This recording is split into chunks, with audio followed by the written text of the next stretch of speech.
my dudes, my name is Tiffany. Welcome back to my series, Internet Analysis, where I like to research and discuss things relevant to social issues and media. Today's video is part 2 of my series on the Kibbe body types. And as I mentioned in the first video, yes, in this series we are discussing the Kibbe body typing system specifically, but really I'm using that as a jumping off point to have a larger discussion about other topics. And in both of these two videos, I have collaborated with 4 lovely ladies. Hi, my name is Maddie and I am a 23-year-old YouTuber slash filmmaker based out of Brooklyn in New York City. Hi, my name's Haley, my pronouns are she, her, and I'm a YouTuber and artist. Oh, and I'm 25. Hey guys, my name is Ash. I make fashion and commentary videos on YouTube. Hi, this is Larisa. I am a Japanese girl who lives in England. I usually make vlogs and occasionally I do make makeup and beauty related videos as well. If you haven't seen the first video, I would recommend you watch it first. But basically in that video, I introduced the Kibbe body typing system. I talked a bit about the founder, David Kibbe.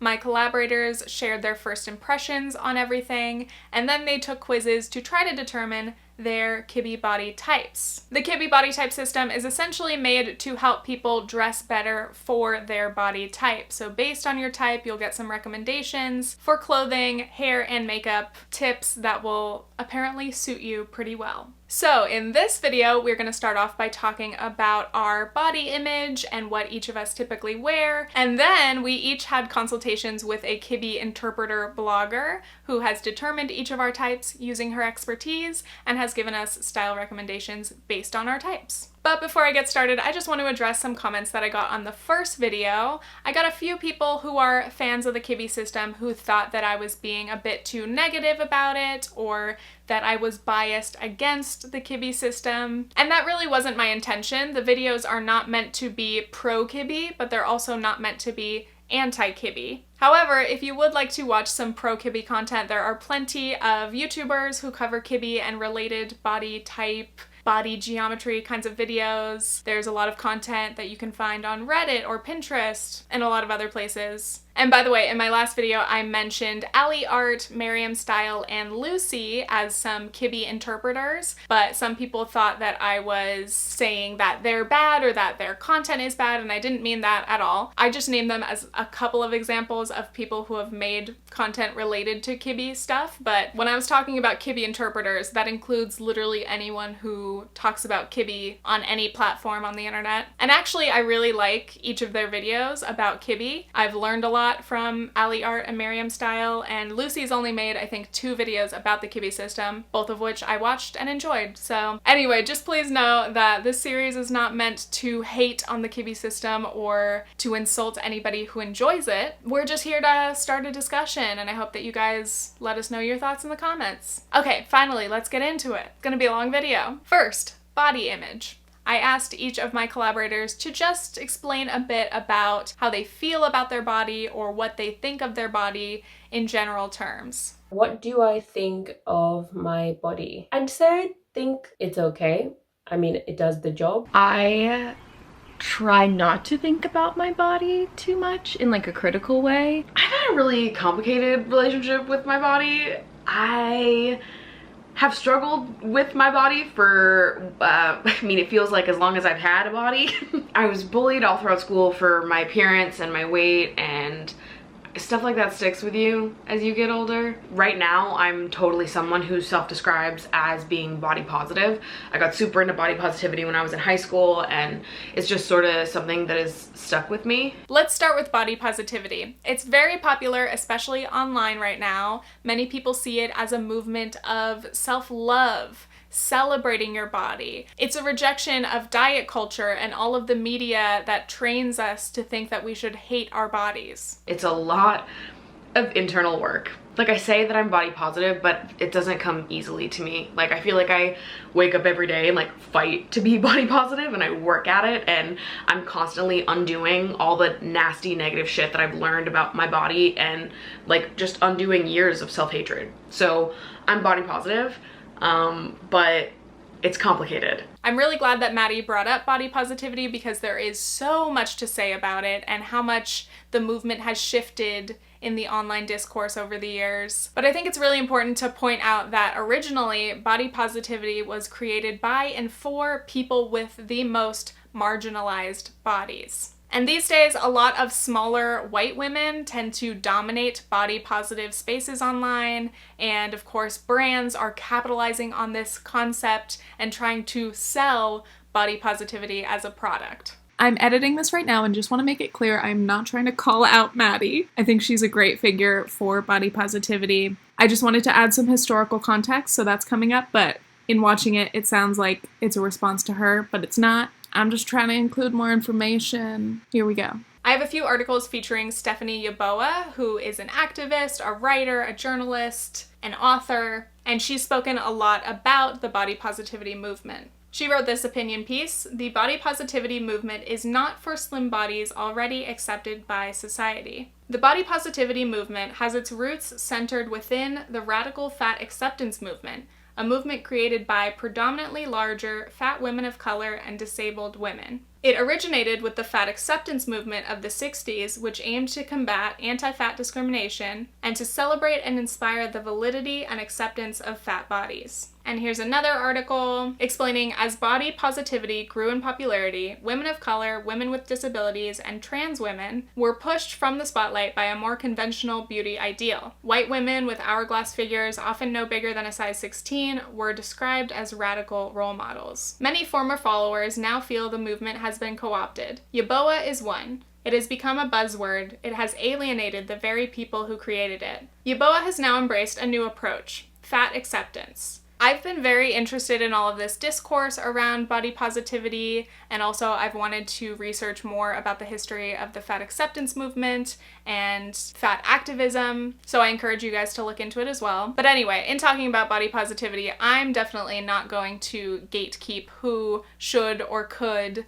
use that term or be part of the movement. But let me be clear, the body positivity movement might not be for everyone, but self-love is. Body confidence is. I think it's important to make those distinctions. And now for a different philosophy, body neutrality, a concept pitched at those who find loving their bodies a step too far and instead seek simply to find peace with them. The body positive movement doesn't put people with disabilities and other marginalized bodies into the foreground. Body neutrality, I think, has the power to be really useful, in particular to people with disabilities, especially those with chronic pain or people with diagnoses that are progressive. Those people are pretty frustrated with the demand to love their bodies when they feel betrayed by them. Being neutral could feel like a relief. I might not love every single patch of cellulite and belly roll, but I'm not going to punish myself. I'm definitely striving for body neutrality. I think that it is the most healthy way for me to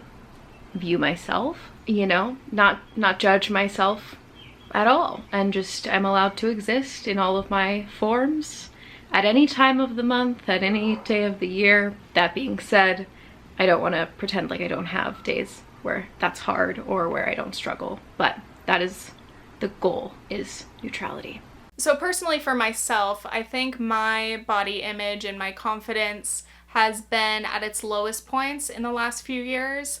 I really struggled from the time that I became an adult and my body started to change. I started to gain weight in places that I wasn't used to it. I struggled with that, and I struggled to accept those changes and adjust to all of that, even though it's a very normal thing as we age for our bodies to change. So at this point, I just really want to focus on learning how to take care of myself and how to be kind to myself. But my objective is not to try to force myself to love every part of my body. So I really, really do love the concept of body neutrality, and I think that's kind of more of what I am aiming for. Continuing on, we have Larisa, who mentioned how living in different countries has affected her self-perception and her body image. So my mindset towards my body changed very positively since I moved to the UK. And I'm originally from Japan, and I'm half Japanese and half Russian.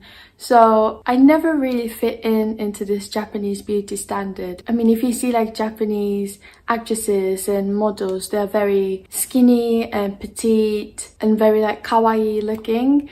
Means that kawaii means pretty. So it's all this very pretty, youthful looking girls are defined as beauty. And don't get me wrong, it's not like everybody's looking like that, but you will see more often in advertisement and on TV that usually those girls are more represented. By the way, if you want to hear more from Larisa about this, she made a whole video about it on her channel, so I'd recommend checking it out. And then there's me, that I'm very tall for Japanese, and I have wider hip, I have thicker thighs, and those used to be my insecurities because I constantly compared myself to my petite friends. I found this very interesting because I think usually comparing yourself to other people is going to be negative, but Larisa has seen a more comprehensive range of body types in her experience in the UK compared to her perception of other people in Japan. But now I moved in the UK, I've seen so many diversities, different body types, different heights, different styles, and now I feel like I'm normal, which it sounds strange. It's not like, oh, how I look is normal. It's just having the different body types and different looks are normal, and that makes me feel very comfortable. Yeah, so once I just stopped comparing myself with the beauty standard that society made, I started to accept my body image, and also the age helped too. The older I get, I just stopped bothering of like those insecurities. I just started to accept it. I think whichever philosophy you follow, it is a constant process, and we always have to keep working on being nice to ourselves, improving our relationship with our own bodies, and continuing to resist those kind of toxic thoughts or ideals. In terms of how I look and feel in it, well, that has been changing over the years. It hasn't necessarily been positive all the way through. I have thought about it maybe being a little bit different, but at some point you come to realize that it is what it is, and you just have to take care of yourself. It's like a daily thing to wake up and make sure that I'm speaking to myself nicely, and that I'm looking in the mirror and hyping myself up, and that I'm being gentle with myself, and that I'm constantly like analyzing and unlearning the things that I think, even subtly. So now that you have a little bit of background on our body image, let's discuss our typical style. How do I typically dress? Just a disclaimer, this is not how I typically dress. Typically I have a headscarf or a cap on, no lip gloss because that is the only form of makeup I wear, and no shoulders, so I'm usually like fully covered up. I really like layers upon layers, especially since moving to England because it's really cold. I'm always in like bundled up. I've always loved baggy clothes pretty much my whole life. I vividly remember in middle school I had a pair of Bermuda shorts that were too tight, and it really just, I was like, this is just not for me. And then I discovered leggings. When I was in middle school, people were like, leggings aren't pants, but I'm wearing them right now, and I can tell you leggings are pants, and I'm very passionate about that. So I love leggings, I love stretchy pants, I love loose pants, I love loose shirts, I love swingy dresses. My favorite thing in winter is a nice swingy loose dress, layers on my legs to keep them warm, big sweater, just, I love layers. I love feeling cozy. So generally my go-tos are a tucked in shirt, high-waisted jeans or shorts, and chunky shoes. I love boots. I specifically love Doc Martens, the vegan ones. I recently got into chunky sneakers for the first time. I'm literally wearing a tucked in shirt and high-waisted shorts right now. By the way, we love the post office. Generally, I think I usually dress very casually, but I'm actually not into like oversized or overly loose clothing, at least when I'm out of the house. Actually, that's untrue. I love a maxi dress, love a skirt, a flowy something, but I wouldn't want to wear like a sweatshirt and sweats. I would choose to wear jeans than wear like yoga pants or sweats, which I know, blasphemy.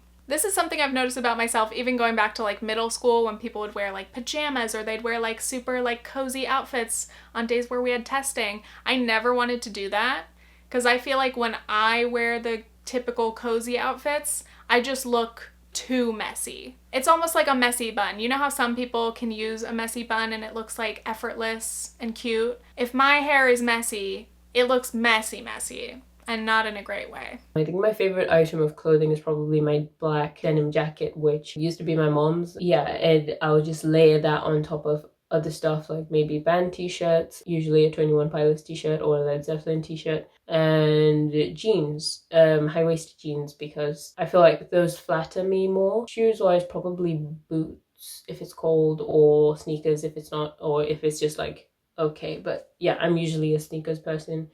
And yeah, just loads of layers. I barely show any skin, and that's pretty much how I would describe my style. I don't necessarily feel like I have a style. I just get dressed because I have to, because we don't live in a nudist society yet. But I will show pictures just so it makes more sense, because I don't really know how to describe it. So how do I typically dress? Okay, I feel like I definitely dress on the sexier side. I love showing off my body, and I feel like a lot of it comes from like years of not liking myself. So now that I now that I do, I'm like, well shit, it's my time to shine, baby, let's go. For the tops, I usually wear something like this, like where it's open cut, quite tight fitting, so that it shows like my body line. And that goes the same with my bottom as well. I usually wear more like tight skinny jeans so that it shows my like the leg line. This is kind of like the clothes I usually go for. Sometimes it's just about how you carry yourself, you know? The vibes, dare I say. I definitely lean into the sex appeal of my body and that part of me, just because I feel the most comfortable doing that. But I think at the end of the day, it's all about like your attitude and how you carry yourself. So I feel like anything I wear is kind of sexy, even if it's not sexy, because of just the way I carry myself, you know? Body parts, baby. When getting dressed, many of us consider specific areas of our body or specific body parts that we either would like to show off, or maybe would prefer not to, or even maybe would like to hide. I feel like I know what parts of my body I'm like, oh, it's time to showcase this. And I know what other parts of my body I'm still working towards loving and accepting. So I always usually go for like this kind of tops, so I can show my collarbones, which this is like my favorite part of my body. So I like showing this bit. And then I think this is just my theory, but if I wear something like this, I feel like my face is a little bit less roundy, and my neck looks a little bit longer because it has this like space. I have a lot of tattoos, so I definitely like to show those off. I have great boobs. I'm pretty bottom heavy, so I wear a lot of high-waisted stuff to focus on my waist and my hips. I think a lot of the issues I had with my body came from the fact that growing up I had really severe eczema, so I had loads of rashes, loads of wounds, mostly on my legs a lot of the time, and just people picking on me and making fun of me. And also the fact that my dark skin, I used to get made fun of for that as well, and the fact that I didn't have the stereotypical curvy Black woman's body, so I would always think maybe there's something wrong with me, or maybe once puberty kicked in, but that did nothing. The part of my body that I'm most insecure about is for sure my stomach, so I'm still working towards accepting that part of my body. So I do try to work in like skirts that are more tight to that area, that help sort of like showcase the beauty of my stomach in a way that I am comfortable with. But now I think I've come to like it a lot more and appreciate myself a lot more. Like there are moments I will pause in the mirror and be like, she's kind of fine, she's all right, she's okay, she's cool. So I am rather short. I'm about 5'3", and I think I have a long torso and short legs, and I've always felt weird about that. That's why these days I love tucking in my shirts for a little bit of waist emphasis, and I love high-waisted bottoms because it makes my legs look a bit longer. If I were to wear like a long shirt or even like a regular length shirt and low-rise pants, I would be so uncomfortable, and that throws me back to memories of times that I don't want to think about. So that brings us into a little discussion about what is flattering. Do I despise long tops with low-rise jeans because I don't like the way they look on me? Or because society? You know, we do live in a society. And I want to say that it's me. I don't like them because I don't like the way they look on me. I don't like the way they make me feel. They don't make me feel confident. But why don't I like them on me? Is society perhaps influencing me to think that way? Why would I dislike myself looking like I have maybe a too long torso and extra short legs? Food for thought. Let's talk about dressing for yourself versus dressing for others, and the idea of fashion rules. I honestly don't really think about like what's flattering for my body, because that's just thinking about how to appeal to people looking at you. I honestly don't look at myself very much during the day. So when I put on makeup, it's for the joy of the action of putting on makeup, maybe a cute picture just to document the work that went in. And when I dress, similarly, it's really just for feeling comfortable, feeling confident. And I think the idea that things are unflattering or flattering is not helpful, because it's just prioritizing other people's view of yourself. So I try to let it go. I feel like whenever I wear something that I feel like makes me look kind of nice, I'm always slightly insecure about it. Like right now I'm thinking, am I showing too much shoulder? Should I like cover up? Should I maybe not have worn this top? Why do I even own this top? I don't know why that is, but it's normally a thing that goes through my head. So then normally I just wear stuff that won't really draw attention to me. The amount of time it has taken me to like put on an item of clothing and not think something in my head like, oh, you can't wear that, you're not thin enough. Like it's taken years for me to like disconnect clothing from body types and just accept that like I can wear whatever I want and everybody's a sexy body. Like I could go on, but there are no rules to what I can or cannot wear. Even if my brain is like, you can't wear this, I'm like, we're gonna knock that shit down and you're gonna wear it and you're gonna feel good about it and we're gonna get there. And it might take a long time, but we're gonna make it happen. Okay, so back to the idea of what is flattering. The whole point of using a body typing system like the Kibbe system is to figure out your type so that you can figure out what types of clothes are flattering on you, okay? It would be ridiculous for me to make this series and not acknowledge the actual purpose of why people would want to use this. If dressing for what is considered flattering by other people or society is not your thing, that is fine. I get that. But also, a lot of people are searching for help and they want advice and they want to understand a little bit about their body shape and maybe why some things might look better on them or why some things don't look quite right on them, in their opinion. And let's be honest, some people very much care about what other people think and how other people perceive the way that they dress. So therefore, some people, such as many of you probably who are familiar with the Kibbe system, like these systems and find these tips very helpful. So now let's get into the results from our consultation so that then we can get into all the style recommendations and see what the hullabaloo is. Am I 80 years old? Why did I just say hullabaloo?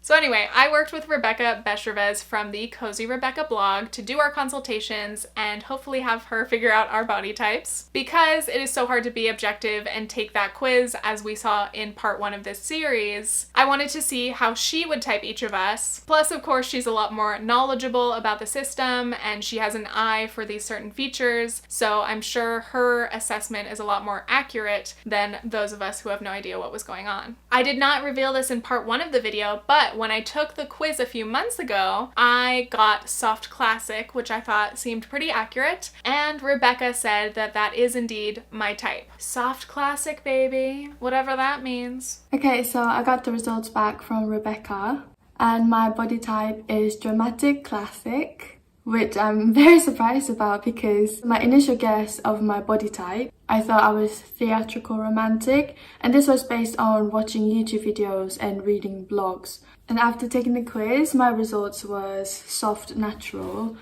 So from before taking the quiz to after taking the quiz, and the results I got from Rebecca, it was very different. So I was a bit surprised. I got my results back. Drum roll, please. My results. Here you go, Haley. Based on your photos and your video, I'd say, oh, she watched my videos. That's so cute. You're a soft gamine, like me. Twins, love that. But you're quite close to being a theatrical romantic. I don't really understand theatrical. What's theatrical romantic? I don't really understand that. But I did theater growing up, so the word theatrical just rings true to me. In the consult document, Rebecca has classified me as a natural body type. So I'd class myself as like soft natural, like borderline there, but this is the pro saying I'm in the natural body type. I got my consultation document back from Rebecca and she said that I am a theatrical romantic body type. That's what I thought. I thought that I was gonna be in the romantic category. I wasn't sure like what kind of romantic, but let's go through this a little. Let's see the breakdown, see look why exactly I am theatrical romantic. And finally, we can get into the characteristics of each of our types. Natural, Ash. Your body is made of beveled angles and has a wide bone structure. you're probably of average height or slightly tall. You gain muscle easily, and if you work out a lot, your muscles add to your broadness and can be quite defined. Saying that my body type is characterized with loads of wide, straight lines, especially in the bone structure and facial features, which I think is somewhat accurate, although it may be different in someone else's eyes because I mostly see this as a rounded, kind of chubby, fleshy face. But Okay, so based on the consultation from Rebecca, the characteristics for my body type, Dramatic Classic is characterized by having mostly blended answers. So it says my body type are neither sharp nor very soft, very balanced in between the two extremes with some added sharp features. So yeah, again, it's really hard to tell if that's like 100% true or something like that, because again, I don't know what is well balanced, or like I don't know what is based on, if that makes sense. Like I don't know what the average body type or what balanced body type should look like. I'm gonna read a little bit about Soft Classic. Your body is quite evenly proportioned, however you have some added softness, probably in your flesh or facial features. You look to be of average height or a bit short.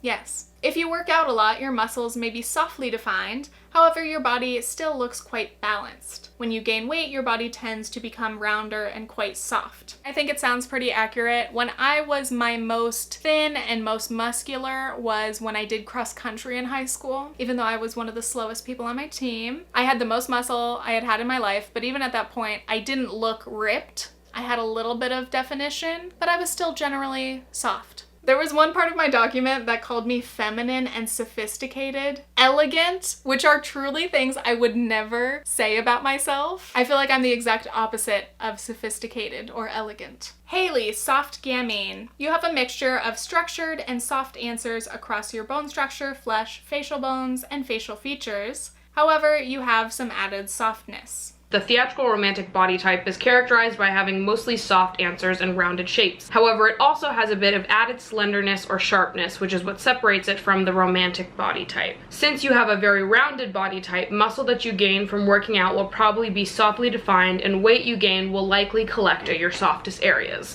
which seems correct. And now we move on to style recommendations. So part of the Kibbe system is about body proportions and your lines and all that jazz, but it's also about essence. So a lot of the style recommendations consider that. And here's a disclaimer from Rebecca's blog. She says, the Kibbe system is meant to help you find clothing, hairstyles, and makeup that suit you better, and it isn't meant to override your style. You could still have a goth style and dress to your Kibbe type, or you could dress in a very feminine way or masculine way and dress to your body type. According to the concept wardrobe, the Theatrical Romantic is a combination of a delicately radiant physicality combined with a powerfully magnetic essence.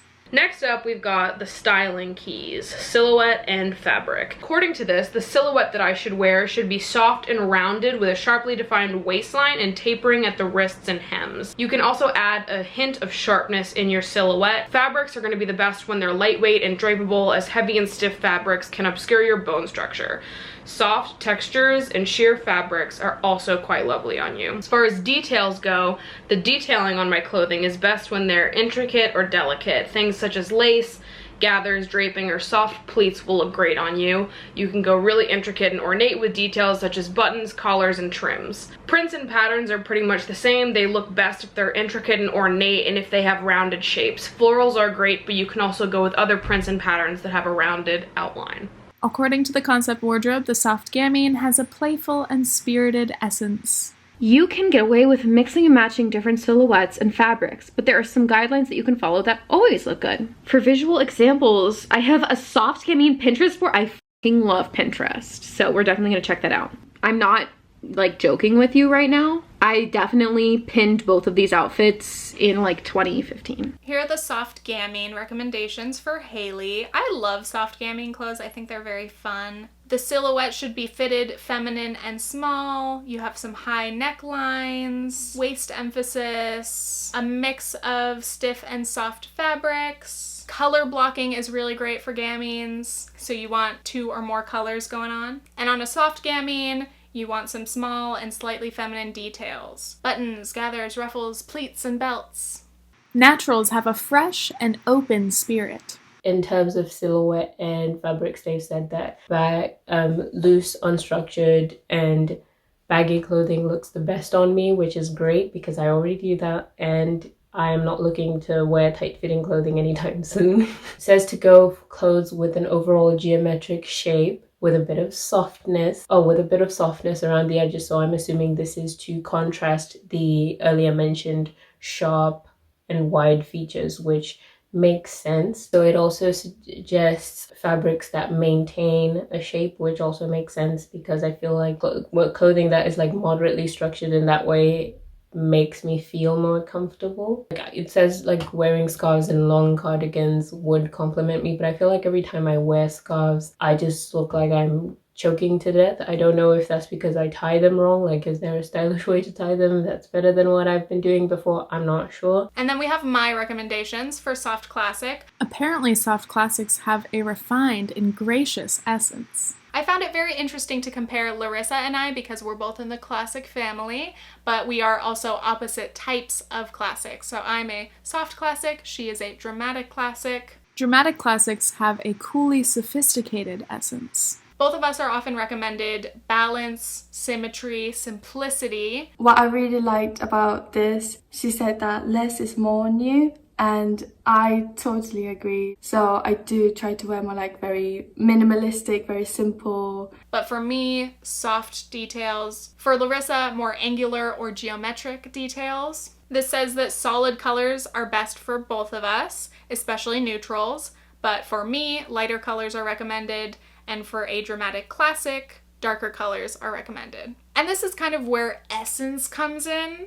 So if you're a soft type, apparently you want a little bit of softness in everything, in color, fabric, patterns. And if you're dramatic, you want drama, baby. Angles, a little bit more contrast. For silhouettes and fabric, it says I will look great on V-neck and turtleneck, which I mentioned before. I have a thing with turtlenecks. I don't think it will look good on me. Again, I feel like I have short neck, so if I wear turtlenecks, I look like I'm like suffocating, like no. That's why I always wear something like very open cut, so it has more like spaced, and I think it looks nice on me. I feel like I'm starting to understand, but I'm also like, am I just drinking the Kool-Aid? If I am, fill it up, baby. It's that point in the video where I just say baby to everything. You know, it's just nice to know what kind of prints and what kind of details and like clothes and fabrics will looks good on me. So yeah, I really had fun. Next, Rebecca's consultation also includes recommendations for hair and makeup. Hair and makeup. When it comes to hair, styles that are rounded, soft, full, and have some waves or curls will look best on you. Makeup looks best on you when it's blended and has a bit of sparkle or shimmer. For evening looks, you can add a lot of sparkle and shimmer if you'd like. Highlighter and lip gloss are great ways to achieve this. For a soft classic. For makeup, soft colors, well blended with a slight touch of sparkle or shimmer on the eyes. Hair should be soft and symmetrical with a smooth outline. Messy styles will look too messy. I'm smoothing my hair, excuse me. For hair, it says to avoid pixie cuts or boyishly short or cropped hair, among other hairstyles. Which is so funny because I actually used to want a pixie cut. If any of you have followed me since like my freshman year in high school, I used to say all the time, it was on my goal list to get a pixie cut someday. And then as the years went on, I realized I don't think I really want a pixie cut. That's like a lot. And to this day, I love a good bob, but I think a full-blown pixie just would not suit me. It'd be too much of my whole face. Nothing against my face. I think I have a nice face, but it would be too much. Also, no, you don't have to agree with me, and I'm not trying to be self-deprecating. I'm just saying, just because the Kibbe test told me not to, that's not my reason. I already decided I no longer desire a pixie cut. But pixie cuts apparently are really great for gamines, so hello, Haley. You're doing it right. Hair and makeup. Yes, tell me what to do with my hair. Give me styling tips. Generally, soft gamines look better with medium length or short hair. I mean, soft gamines look great with soft tousled hair with some slight layering. For color, go with something distinct. Unnatural colors can look great on soft gamines. And then for a dramatic classic, hair looks best when it's slightly angular, sculpted, and sleek. As for color, go for something rich. And again, avoid hair that's too short or wild, messy, ornate. You know, we're classics. We're very classic. A natural's hair looks best when it's loose, free, and tousled. A wild or natural look will suit any natural well, as will layering. As for color, go with a realistic color. And then they said curls, kinks, and waves with a lot of volume look best for people in the natural body type, which there isn't a lot of volume going on with my teeny weeny afro at the moment, but hopefully in a few years I will be able to pull that one off. Although for most of the year I normally have braids, which are long and straight, so that's probably not been doing my face any favors, since I'm supposed to be contrasting the sharp and wide straight lines of my bone structure. Am I getting the hang of this, or am I just chatting complete rubbish? I do not know. I keep thinking of alternate ways to describe these types, but it's like, oh, dramatic, be dramatic. Classic, be classic. Natural, just be natural, right? I'm like, are the types too descriptive or potentially too simple? I don't know. I'm losing it. I saw my friend Brie Kish in this example, and she was in her Merida outfit, and her hair just looks beautiful. So now we have our style recommendations, but what if they don't match our personality? Or what if they don't match what we like to wear? That was honestly my biggest beef when I first discovered the Kibbe system and saw the recommendations. I was like, okay, great, these might look good on my body type, but like, this is not the type of clothing that I like to wear, so what do I do about that? I think where it starts to lose me is just with some of the suggestions. I don't understand like why my body would determine whether or not like floral patterns would look good on me. Lace, gathers, draping, soft pleats, buttons, collars, none of that is accurate to what I actually wear. The soft delicateness that this is describing is sort of the opposite of how I feel that I am. In a lot of ways, my personality influences the way that I dress more than my body does, which I think is true for a lot of people. Like, could you imagine me in like a floral getup with like nice curly hair and a fucking picnic basket? Like, you'd be like, what's the costume? And I want to remind you again of Rebecca's disclaimer on her blog saying that these are guidelines, but that they shouldn't override your personal style or your taste. And there are ways to incorporate these elements while also sticking to what you actually like. The thing about classic style, to me, at least when I was looking at these like Pinterest boards, was that it seems quite simple and maybe a little bit boring, okay? It doesn't really match my personality. But then I thought about it, and like, I'm the middle child. I'm a Libra, and classic style is all about being in the middle. It's all about balance. And I was like, wait, maybe this is right. And also, soft classic, I am very soft, physically and emotionally. Maybe it's just a funny coincidence, but I don't know, it's kind of seeming accurate now. It's growing on me. But yes, again, my first initial complaint was seeing all these Pinterest boards, and it made it seem like, oh, if you're this type, you must wear this style. Only this style of clothing looks good on you in terms of like actual aesthetics, rather than, again, lines or shapes or tailoring. But that isn't true. You don't have to stick to a specific style. There's just like no limit to what I can or cannot dress. And I understand that this isn't meant to be like limiting necessarily, but as someone who has struggled in the past with body image, I can see how like the toxic side of my brain, when it comes to my body image, could take something like this and be like, this is Bible. Like, you can't wear anything else. I feel bad because Rebecca was so nice, and I feel like I've kind of been ducking on the Kibbe system this entire time. But let me be clear here in saying that I understand how this could be useful for other people. I found a channel called Alyssa, and she's made quite a few Kibbe related videos, but she also talks about style and fashion more generally. She talks about different aesthetics, and specifically I liked her video about rock and roll chic clothing for classics. Just because you're a classic doesn't mean you have to dress preppy, prim, or proper. And I liked that video because she helped to explain how you can dress for your type in terms of like lines, shapes, and colors, but also how you can add different elements and still dress for your personal style. Okay, so final thoughts. Final thoughts. The positives about this. It reminded me that I have Betty Davis eyes.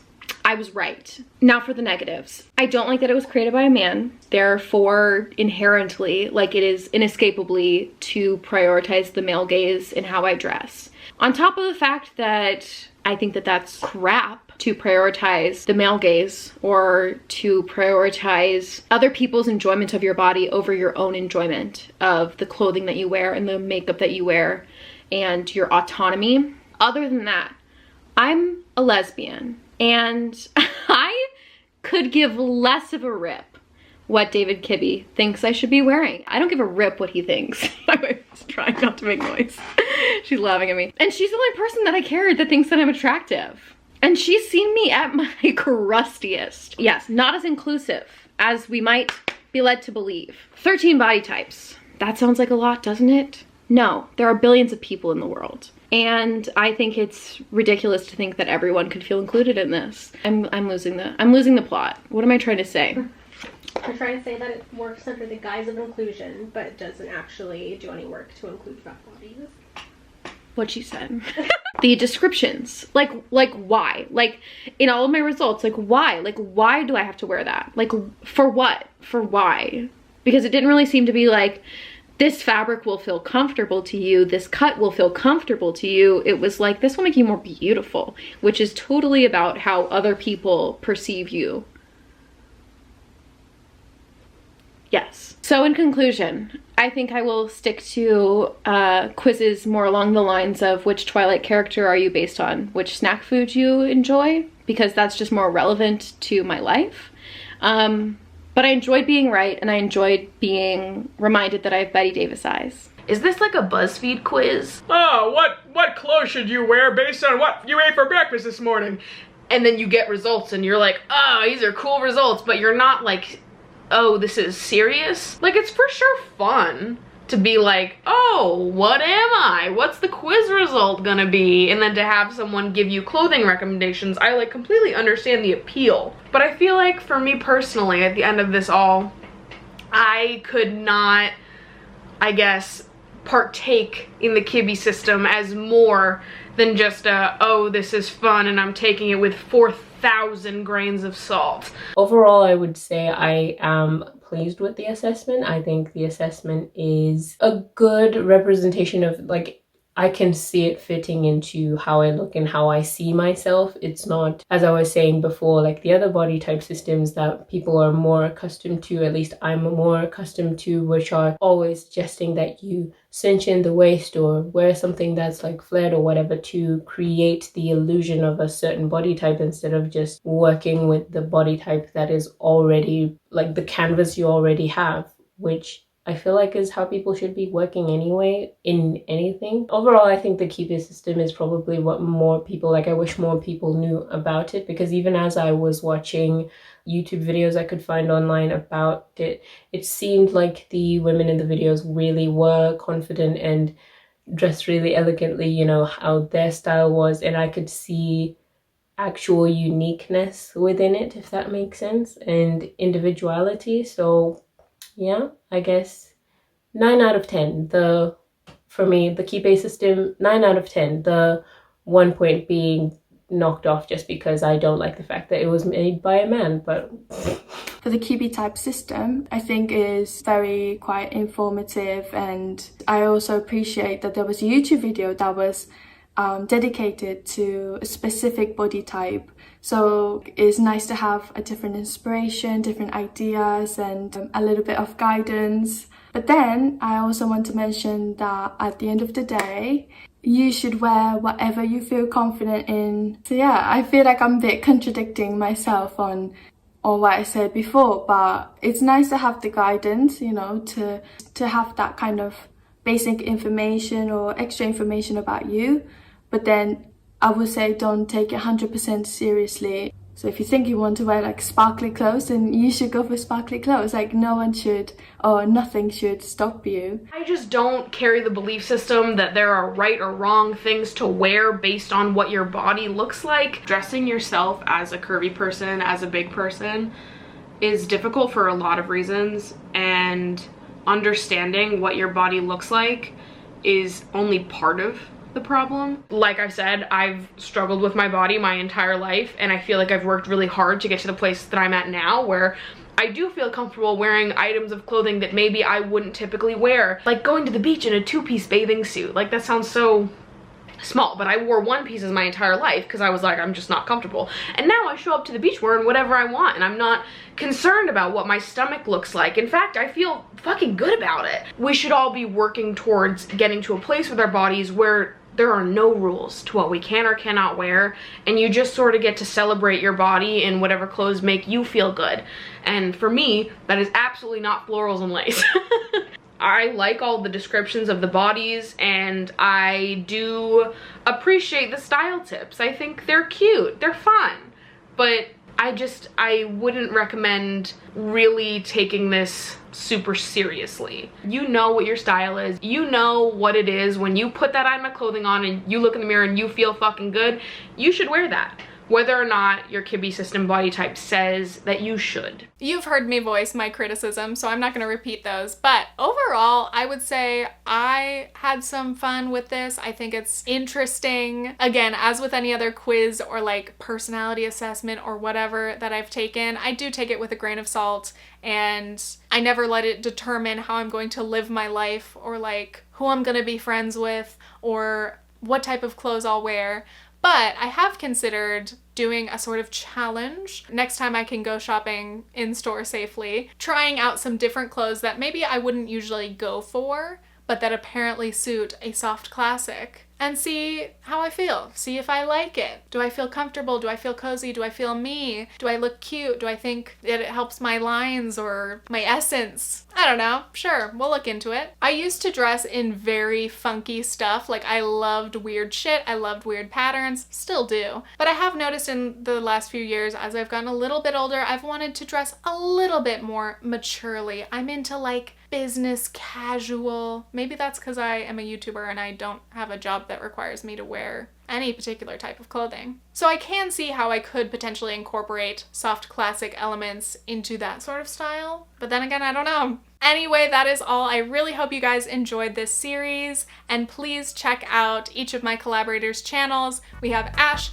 Haley, Maddie, and Larisa. I thank them so much for taking the time to do these videos with me, and I've been really happy to see their subscriber counts go up from this series, so please continue to go check out their channels, watch their videos, support them. They are great. That's all I have to say. Makes 2 videos over 40 minutes long. Am I finally done talking? And again, of course, if you have any thoughts on the Kibbe system, or if you want to share your type or any other stuff that you want to throw in the comments, do it. It feeds my engagement, and I love reading your stuff. All right, I'm getting loopy. Thanks for watching. Okay, thanks. Bye.